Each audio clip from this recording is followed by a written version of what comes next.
Good morning from Panhandle Outdoors with Winston Chester. Panhandle Outdoors, your source for fishing, hunting, and information for folks who enjoy the great outdoors.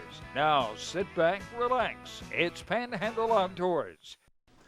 Good morning, folks. Welcome to Panhandle Outdoors. I'm Winston Chester. I'm glad you're here. We got a great show lined up this Friday. We have Brad Stevens here. We're going to do a good famous Friday fishing forecast. We give stuff away from Tarpon Dock Seafood and all kind of information in between. But first, let's get started with our weather brought to us by Haney Technical Center at the corner of Baldwin Road and Highway 77. Their phone number is 767-5500. Now, high today, folks, it's going to be in the 70s, 72 degrees. Now, we're looking at next Friday, we're going to be into March. So February is wrapping up.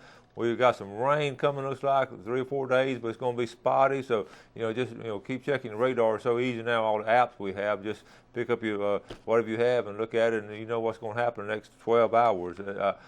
Sometimes I get tickled thinking if my dad had all these apps back when he was going fishing, he probably wouldn't have fished half the time. He'd have been scared to go fishing, but he always went anyway. So I think sometimes that might be a deterrent to some of our outdoor activities. But anyway, low tonight be 64 and water temperature has remained around 64 degrees now for about 10 days there.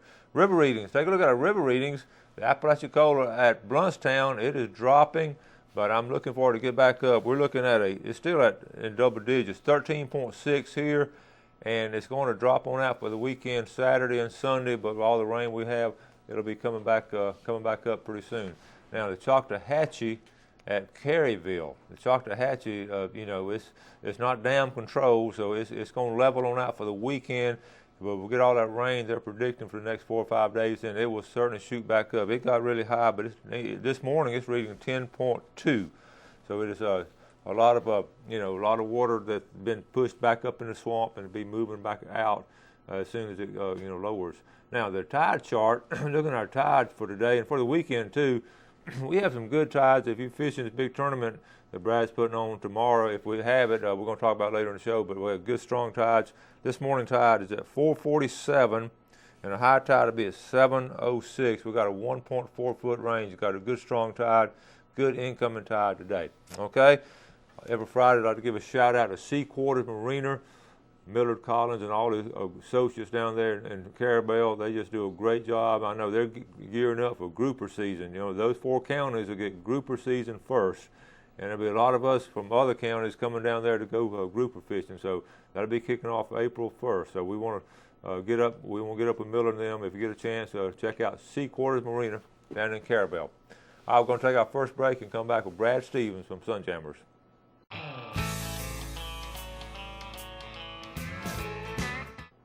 Welcome back, and here's another familiar face, Brad Stevens. Good morning. Morning, Coach. Brad comes on once a month and just got a great business out there at Sunjammers. I admire how they've taken a small business and a really small idea, starting off with kayaks, and it's just exploded on you, hasn't it? It's just, we're blessed beyond belief. It's just one thing after the other keeps happening for us, and it's just, I don't know who to thank, so we're just thanking everybody. It's unbelievable.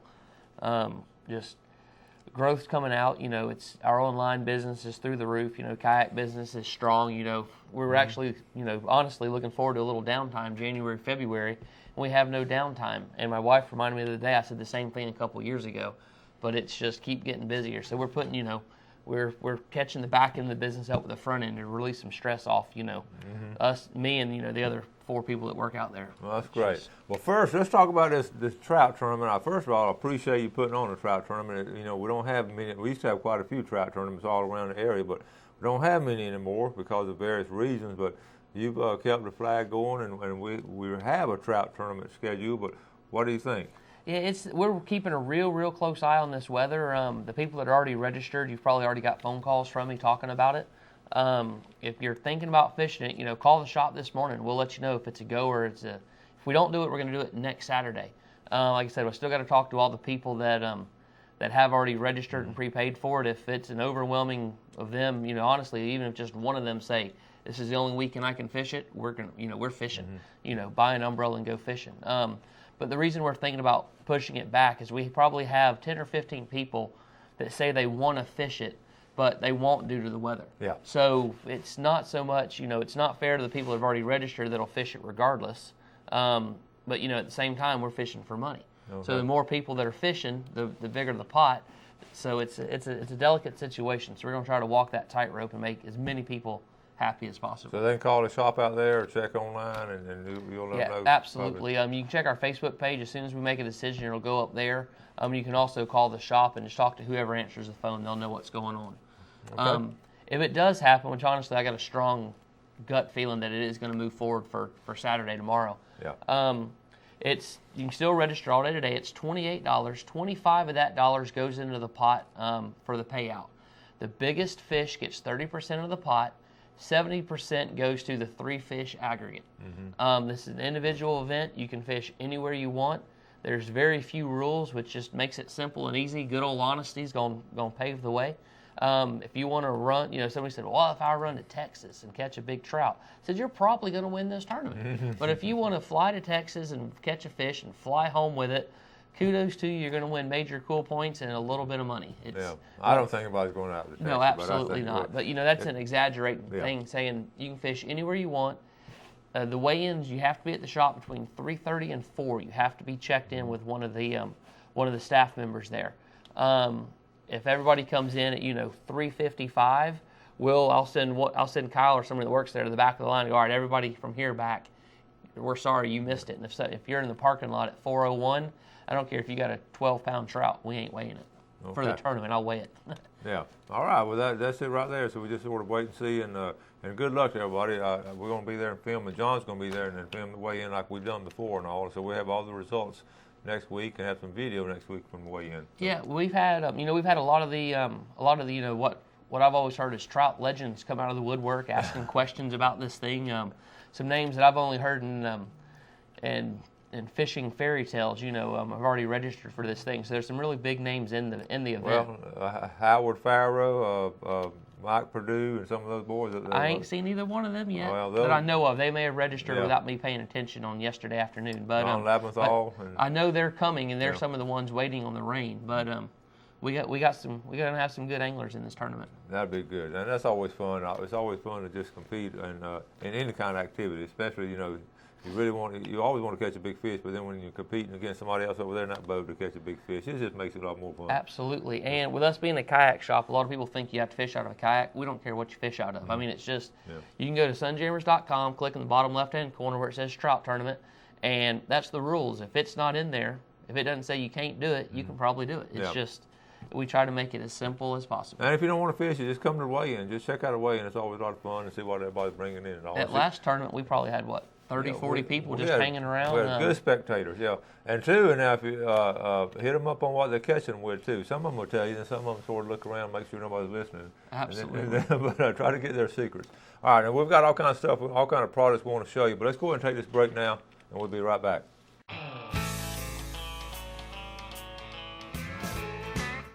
All right, welcome back. Sitting here with Brad Stevens, and Brad always comes in with just a lot of little fun gadgets, and as outdoorsmen, we just love gadgets. And it's funny, I have my outdoor ed classes. They're working their project now this week. They're working on outdoor inventions. They got to invent something, and if they can't invent something, they got to report on the inventions. And I should have told them just call you up and see what's coming down the line. So, I could have given them. In my economics class at Bay High, we had to invent something. I was big into racing catamarans, and Australia is always a few steps ahead of us. So I was fortunate enough to already be in the business. So I just called Ron Stan and they were coming out with these new gloves that were sticky. I had my economics teacher thinking I actually went to production with a pair of gloves. I don't know. He may come back and fail me on that class now since I told a little white lie. But it got me out of school, didn't it? What we're going to talk about today is I talked about these before on the show last time, I think. They're the boomerang braid snips. The biggest problem that we hear people, not only they go, oh, braid knots, or it cuts my guides and stuff. Braids come a long ways. If you haven't fished braid in the last 5 or 6 years, it was garbage 10 years ago when, it semi became popular. It's really come a long way. I really like this Fins line. It's made in the USA. It's made up in Kentucky, I do believe. But it's definitely made in the USA. Small company to deal with. You can actually call the manufacturer if you have a problem with it, and they will actually talk to you. Super slick. It'll cast a mile. This is the Fins Wind Tamer here. And with it being so thin, I think this is a 12-pound here with a 4-pound diameter. And it literally, it cuts like butter with this stuff. See if we can get it down here where we can actually cut. Okay, see, that's a good shot there. And it cuts it nice and clean. The problem with a pair of scissors is it'll cut it, then it'll leave the end all frayed. And you can see that's just, it's literally cut off. So these are made in the USA. They can clip on, if you got a little Velcro in your shirt, on a pants pocket, wherever you need. They lock down so you don't have to worry about cutting anything when it's in your pocket. It pulls out, it snips, it's on a retractor so you can cut it, then simply just let it go and let it pop back up to you. These are the Boomerang snips, and I still have where I overbought the buy one, gift one pack sets. There's actually, everybody comes in the shop, wants to know what's in the wrapped box because this is set in front of it. It's actually 2 of them in here for $17.99. That's a good deal. We sell these things all year long for, I believe, $11.99 a piece. So if you come in, buy the gift one, save it for yourself, gift it yourself when you drop it overboard in Davy Jones' locker, or give it to your fishing partner so they aren't always bugging you. Well, it's good to have 2 pair too. One in the truck and one in the tackle box. Absolutely. And another thing too, it'd be ideal for fly fishermen. Yeah, absolutely. And when they're tying flies and all, you always got to have something. But that's gonna cut them out good. I like that. And that wind tamer lines, I've used that. That Finn's line, that's good line. Yeah, I think I told the story last time. I was actually fishing on Burnt Mill Creek with Georgia from Hal Tackle, and they found out we were fishing together, and they both tracked us, or 5 or 6 people tracked us down and asked both of us if we could get this line. So we pulled it in. I think Ricky's got it in down there at Hal Tackle too, but we got a good selection of it. Come see me. All right. All right. And I really like it. We'll pull it out, let you cut it, let you play with it, let you pull it. I'm really happy with it. So. Okay. Well, what's been going on in the shop? Guys been bringing in some good fish and all? You get some good reports? We're getting a lot of really good reports, a lot of tight-lipped reports. We tend to get that this time of year. Everybody's been complaining about how hot it is. The fishing's not good. Well, I'm getting totally different reports, and we'll get into that in the famous Friday fishing forecast coming up. But you touched on fly fishing a while ago. We're drastically growing our fly fishing selection. We just did another remodel. I think I say that every time I come in. Yeah, you do. You remodel once a month. I think we finished now. Actually, we have no more property to go on, so we're as big as we can be.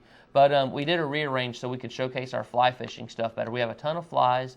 We stock all the TFO rods and reels you need in here. I believe it is the Bermuda Short, the Royal Wolf fly line that we're selling that stuff online all over in the Keys, the bonefish country. They're buying this line like crazy. People really love this line, so we hope it catches on here because we believe in the line as well. It's a good quality line. We had a good fly fishing club meeting last month, and John and I went and had a good attendance there. There's a group of people here in this area that love and have a passion for fly fishing, and also my students are learning how to fly fish this past week, and it's just a lot of fun, and it's not hard to do, and I encourage you to get started on it. Spring's coming up. We have April, have the mayfly hatch down on the creek, and then you got all these sandhill ponds, and then you have all the saltwater fly fishing. So we're in such a great location for fly fishing. I had some of these guys at a meeting. They moved down from up north, and they're just awed by the different locations that we can fly fish here, where they were limited to like a lake up there or something. The diversity we have of all types of fishing in the Florida Panhandle, we take it for granted. Yeah. You have to talk to some of these true outdoorsmen, these true sportsmen from up north that figure out how to fish a crick or a crook or whatever they call it. A crick. What do they call it up north? They call it a crick. What's Yankee's name? But anyway, so they fish for these little ones, with little bitty flies, and they absolutely love it. And they come down here, and there's just all this vast water everywhere, fresh water, salt water, in the Gulf, fly fishing for tarpon or fly fishing for bonitas even fun. And Spanish mackerel comes, I encourage all of y'all to at least catch a Spanish on fly this year. I think you're going to see a lot of that. I think you're going to see a lot of people Spanish mackerel fishing with a fly rod. Fly fishing is really catch it on. It's the cool thing to do now, and it's actually getting back to our roots. It's kind of where it all started, so it's fun to see. That's right. We need to get our Tarpon Rock seafood drawing. I need to draw for a red snapper, don't I? We got to draw for, do you see the pot anywhere, John? Our pickle jar? John's working hard this morning. Thank you, John. All right, we're going to Tarpon Rock Seafood. Every Friday we like to give away, and you can register all year round. Remember I told you last year we gave around $8,000 worth of stuff away, including several $1,000s from Tarpon Rock Seafood.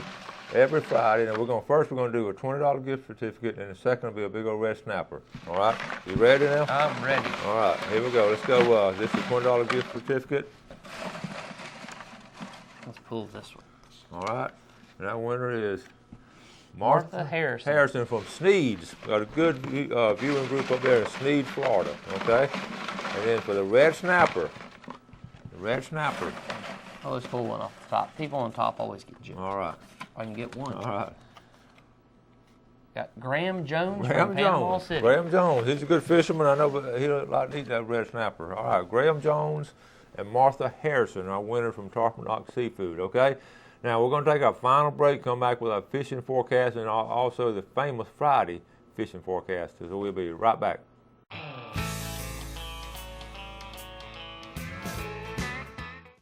All right, welcome back, folks. Glad you're with us. And now we're doing a famous Friday fishing forecast. And Brad, we always take pride in doing this. We get reports from different captains and all throughout the Panhandle. And I know you're up to snuff on the local scene too. So I'm on top of things, Coach. Okay, so we're going to start off as we always do down in Carabel, around that area there in Apalachicola Bay. And I got a report here checking out Captain Morgan. I talked to him Wednesday morning. Speckled trout bite at Indian Pass was really strong. Now, I know a lot of y'all know where Indian Pass is, but let's go ahead and show Indian Pass down here. It's just one of my all-time favorite spots. It's right there in the middle of the screen.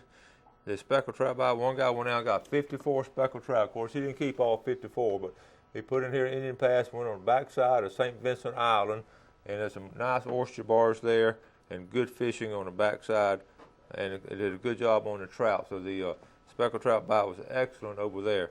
Now, talked to Blair also on the St. Joe Bay. Really, same thing will happen here. The wind and the rain kept a lot of people off St. Joe Bay. You know, you got especially that's open. If you look at St. Joe Bay, it's open to that north wind, and that north wind starts coming down the chute there, and it blows around Black's Island. And always, it's always good fishing on the lower end around Black's Island and Pig Island. But you got that north wind coming down here, you just can't get out of it. About the only place to fish is maybe up here in Eagle Harbor, and again, you're limited once you get out here. So. It's been pretty slow, so I'm thinking things are going to really kick off next week or two over there in St. Joe Bay. Okay, let's move on over toward East Bay. Now, have you gotten some good reports from East Bay or West Bay? East Bay, they're a phenomenal speckled trout bite. I mean, a lot of really good quality fish being caught. Problem is, they're all tight-lipped. They just say East Bay, so somewhere in this general area, they're catching speckled trout. And Nathan's been putting, some good fish in the boats. If you came to our PCKFA meeting, last Monday, he was our guest speaker, and he told you some of his honey holes in East Bay, and they're old time favorites that everybody knows about. It's just good to hear somebody reinforce that to you again. Yeah. But the big story out of East Bay is underneath the Tyndall Bridge. Where's Tyndall Bridge? Is the bull red bite. It's always been there, and this year it's kind of had a resurgence of people fishing the bull red bite. Typically an outgoing tide, you come into the shop, we can show you the tackle they're using. The kayakers are just eating this up at night. They're in their night fishing, they're catching large numbers of fish, but there'll be 3 of them fishing a night, catch 15 or 20 bull reds between all of them, that 38 to 40 inches. Yeah. A lot of fun, and it's fun in a kayak, and the video they're giving is just unbelievable. Yeah. Also, I want to go and mention, we skipped over Mexico Beach, but Captain Mitch Coleman is always really good about sending in a weekly report, and even on all the way down to the water temperature, it's 64 down there, and offshore water temperature in Mexico Beach is 67, and they're doing some really good and live bait AJs about 100 feet of water. Oh, wow. They're going out and get some really nice amberjacks, and also black-tip shark. The bite has been with a lot of 7-footers. It just seems to be a lot of black-tip shark coming out of Mexico Beach, and also the whiting. The whiting bite is still good at Mexico Beach, which you can get out of the wind there, and also out on the Cape. If you got the north wind, it's still a good place. All right, what about over there toward West Bay around the bridge and all? Sheep's Head. They're all over. I'm sure they're all over every bridge, but they're just absolutely wearing them out up here under West Bay Bridge. All right, let's go over here to West Bay. All right, here we are at West Bay. Yep, under the West Bay Bridge. They're no secret how they're doing it. They're fishing under the covert. Some of them will take the big long scrapers and knock the barnacles off the pilings, kind of show them the fish up. The secret's to throw that shrimp or fiddler crab, which we do not have fiddler crabs, by the way. Shrimp up onto the culvert, kind of wait for that school of sheep's head to swim by. No lead, just a little owner ultra point hook, slight reel so that just barely falls off the covert and just lands in the water as softly as you can. Yeah. Look like a bird dropped it or something, and that's where the fish come up and hammer it. Yeah. The problem with sheep's head fishing under the bridge, from the bridge, is you got to pull the sheep's head away from the pylon that you're standing over top of. It's very difficult. Well, and another thing too, you want to, as much as you can replicate nature, and you're talking about letting it fall off, and then that's just like a bait falling into the water and floating down. A lot of times, if you can just replicate what's going on, that's a big deal there. Mm-hmm. Okay.